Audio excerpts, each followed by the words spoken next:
honor of SEC Media Days, we're not going to talk Greg Sankey and his arrogant ass. We're not going to do all that. What we're going to do is pick our best team, worst team, sleeper team, and best quarterback in the SEC going into next season. Obviously, this is all projection. Now, let's go ahead and start with best team. You lead it off. I'll answer after. This is tough. This really is tough. Like, Georgia, I think, is the favorites to win it right now. I'm just not leaning Georgia because I don't trust the quarterback. They're kind of slept on to a certain extent, man. They are, but they're, like I said, they're still the favorites. They're still plus 300, I think, to win the SEC. Bama's another one that, honestly, in the SEC, there's a lot of quarterback questions overall. But it's hard for me not to go Texas. And it's crazy to me to think that because I was not ever a big Steve Sarkisian fan. I know they've lost a lot over the last couple of years. They continue losing pieces. I thought last year, I remember when we did like a full preview last year of the SEC, I thought Texas was way overrated. I thought they were going downhill. So consider me a believer.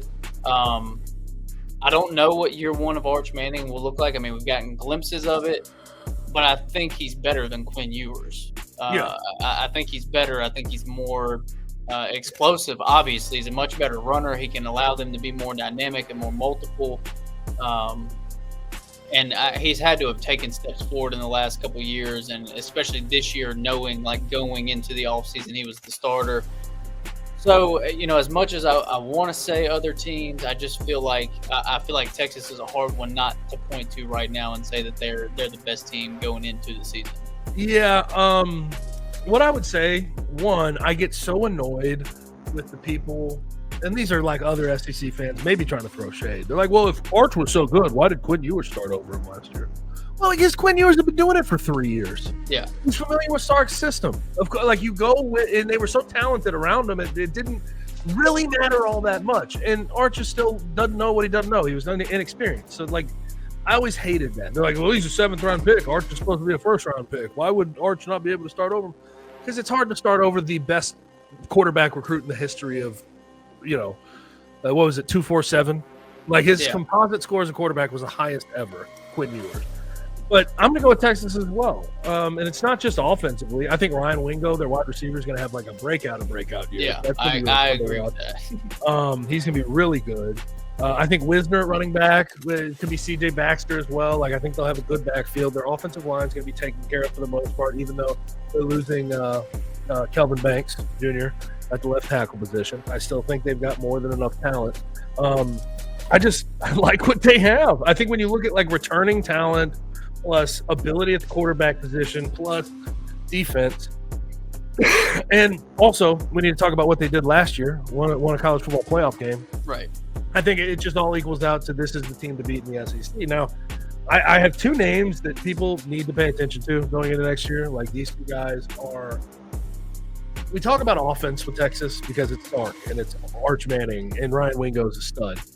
They have two guys on the defensive side of the ball, really three, but I'm going to name two that I just think are so damn good at what they do. Colin Simmons as outside linebacker, edge rush guy. Yes. As a true freshman last year at 6'3", 250, the guy had 9 sacks and led the team in TFL. Yeah, he's That's scary. true. That's true. He's a scary, scary player, and he's still going to grow.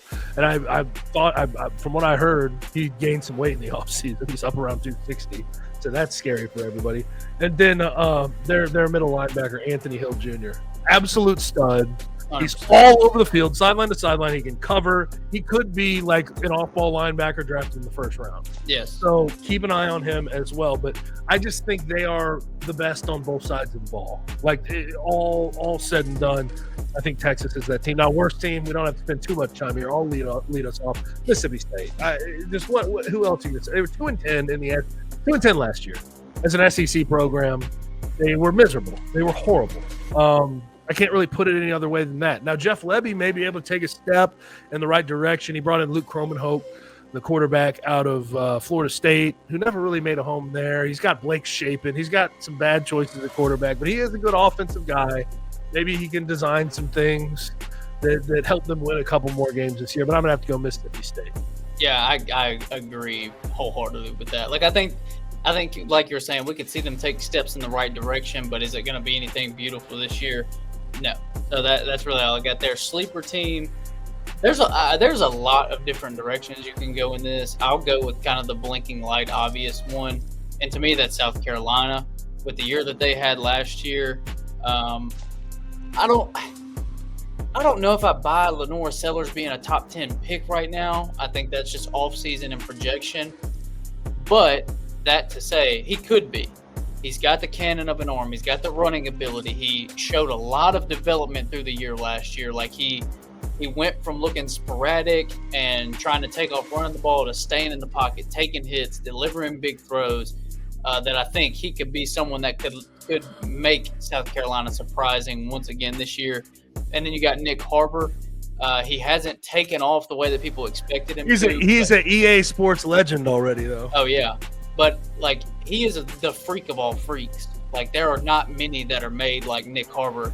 And if he's been able over the last couple of years to put together the IQ and the route running and just the overall football intelligence into the size, speed, weight, just freak of nature that he is, he could wreck college football. Like, he has that kind of ability where if him and Lenore Sellers get on the same page and he takes strides, like, they could both be high top 10 draft picks.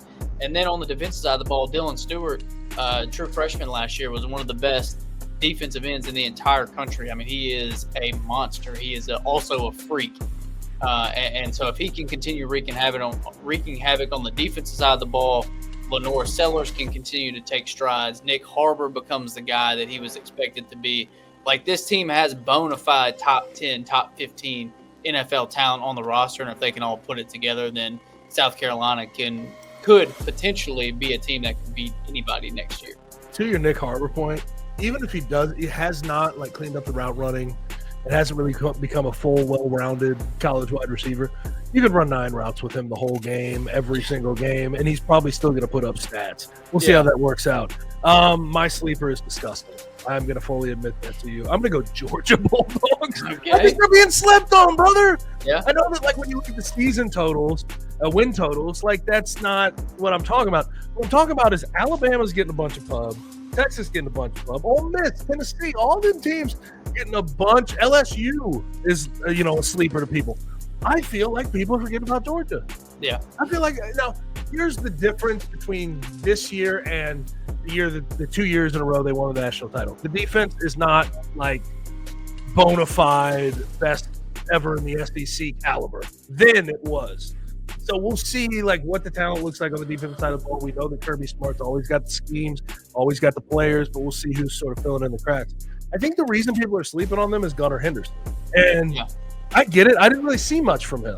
People were trying to crown him once Carson Beck got hurt. They're not going to drop off. I didn't really see much from him. Good or bad. I'm not going to act like I have a good feel for the kid.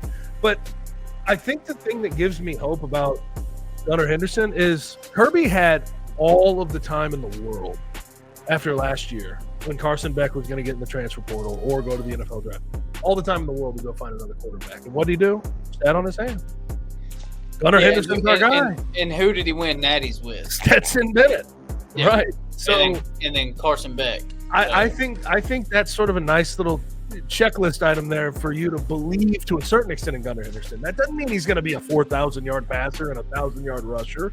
That's not what that means. But it means he'll run the system, keep them on pace, let the defense do their work, score enough, and have it going. But I will also say another big difference from the national title teams with Georgia. Mike Bobo versus Todd Monken is like night and day. Mike Bobo he's got to be more inventive. Yes. It's like he forgot that tight ends existed. Yes. Last year. And I don't except for the Tennessee game. Oscar Delp is really good. He's a stud. He was supposed to be the replacement for Brock Bowers. Yeah. And if you'll remember, I know you're a Tennessee fan, the only game that he got Oscar Delp involved with it was the Tennessee game. Factual. And they ran away with it. It wasn't all that close by the end. So get back to what you do well, Mike Bobo, and don't be as lame as you have been. I agree. Since you took over. Now, best quarterback, this is up for debate. Garrett Nussmeier. Yeah, I'm not doing Arch Manning. I'm not doing DJ Lagway. I haven't seen enough from either. Garrett Nussmeier, I've seen him throw for 4,000 yards. Right. There we go. He's my guy. Yeah, I agree. And with Barry and Brown coming in also from Kentucky, I think he's gonna have an even better year this year. And at the end of the year, could it be Lenore Sellers, DJ Lagway, Arch Manning, any of these guys? Yes, it could. But from what I've seen with Garrett Nussmeier, dude, he can make all the throws. He's got a very good, very good arm. He's not scared to take a hit, and he's not scared to, take chances either. So I really like Garrett Nussmeier. And also, I'm going to be honest, when it comes to like the newcomers who people are picking, like everyone's going to lean Arch Manning's way for this particular best quarterback conversation. Yeah. I almost like the DJ Lagway pick over Arch Manning. One, because Arch Manning is kind of a lame. Everybody's doing it. But two, DJ Lagway is a freak. We talk about more physically gifted. He is more. Listen, not mentally, not actually. Like he is more physically gifted than Arch Manning.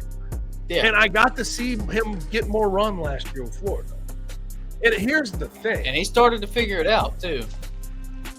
I know that it's a Manning, but like take DJ Lagway's skill set and put it at Texas. I think people have even higher. I agree. Higher sort of views of what that team's quarterback position could be. But that's just me. My guy David Cobb, when I asked him this question, said DJ Lagway, and I liked that answer. I really did.